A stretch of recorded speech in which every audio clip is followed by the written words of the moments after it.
I think I can hear someone in my house, and I swear I saw someone, and I'm really scared to go check from the attic. Did you hear someone on the attic? Yeah, like I've known there's this person that like also sometimes like stalks me, so I'm scared of that. The internet is filled with opportunities for anyone to host their own platform and create content to meet the diverse needs of many. Some more recent controversial platforms cater to those willing to fill content niches often consumed by lonely men or individuals seeking a more intimate connection. These platforms are notorious for fostering parasocial relationships, which, while usually harmless, can turn dangerous when a client becomes overly attached to the creator. This is exactly what happened to an OF creator in 2022, when one night, at 4 o'clock in the morning, she woke up to the terrifying sight of one of her customers standing in her room, silently watching her.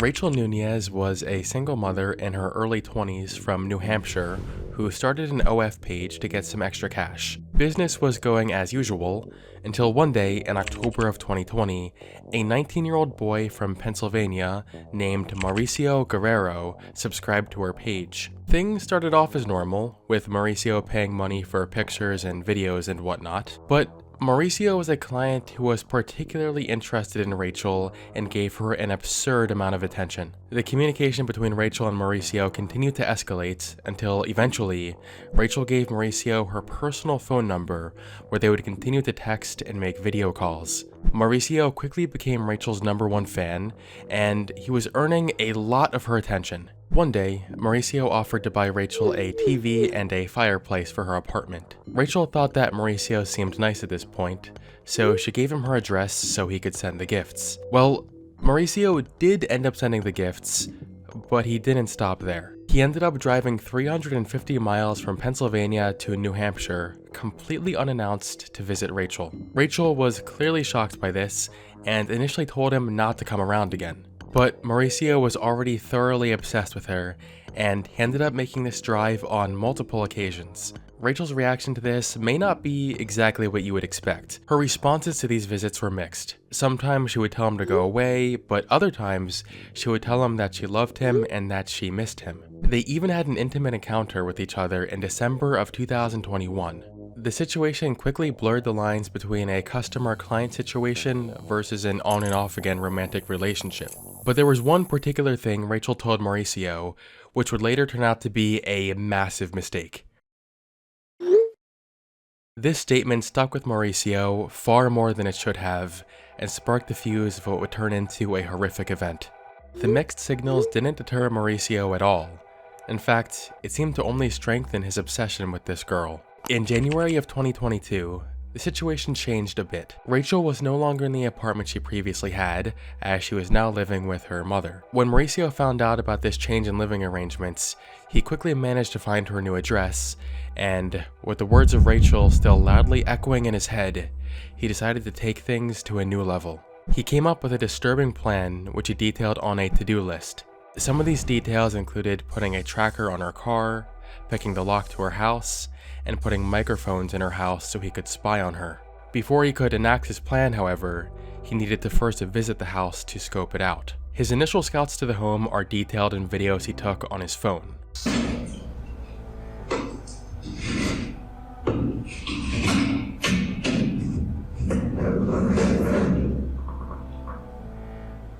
This video was taken when Mauricio tried entering a back barn area of the house. He needed to insert the phone through the window to figure out why he wasn't able to get it opened. This would be one of the first of many visits Mauricio made to this home unannounced, and he made his way inside multiple times. On February 8th, 2022, at around 10 o'clock in the morning, Mauricio recorded this video of him walking around inside the house.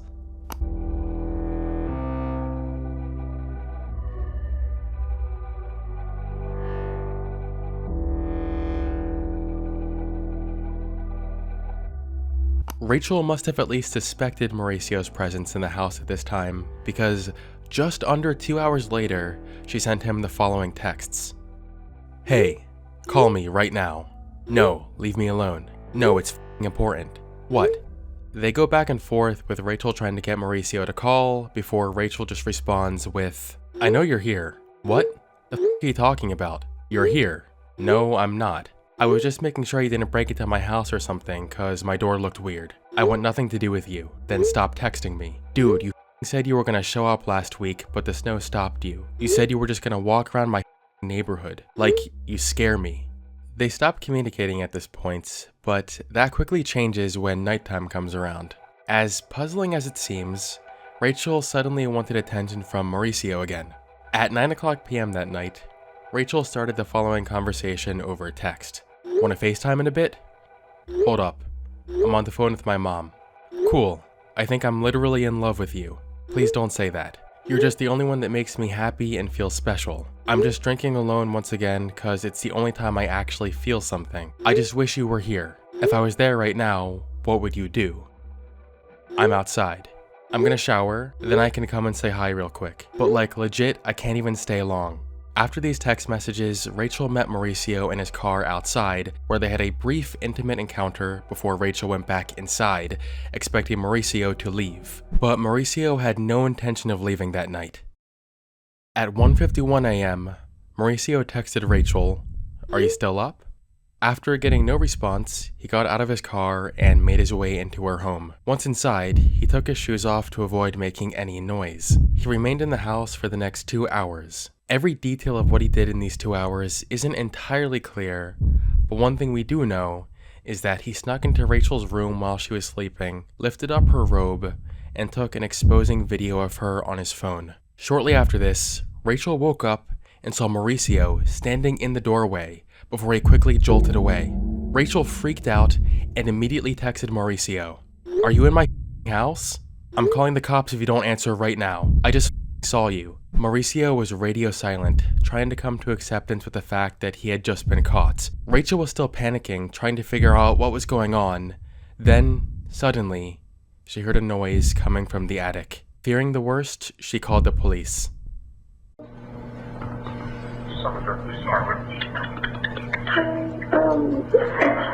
think I can like hear someone in my house and I swear I saw someone and I'm really scared to go check.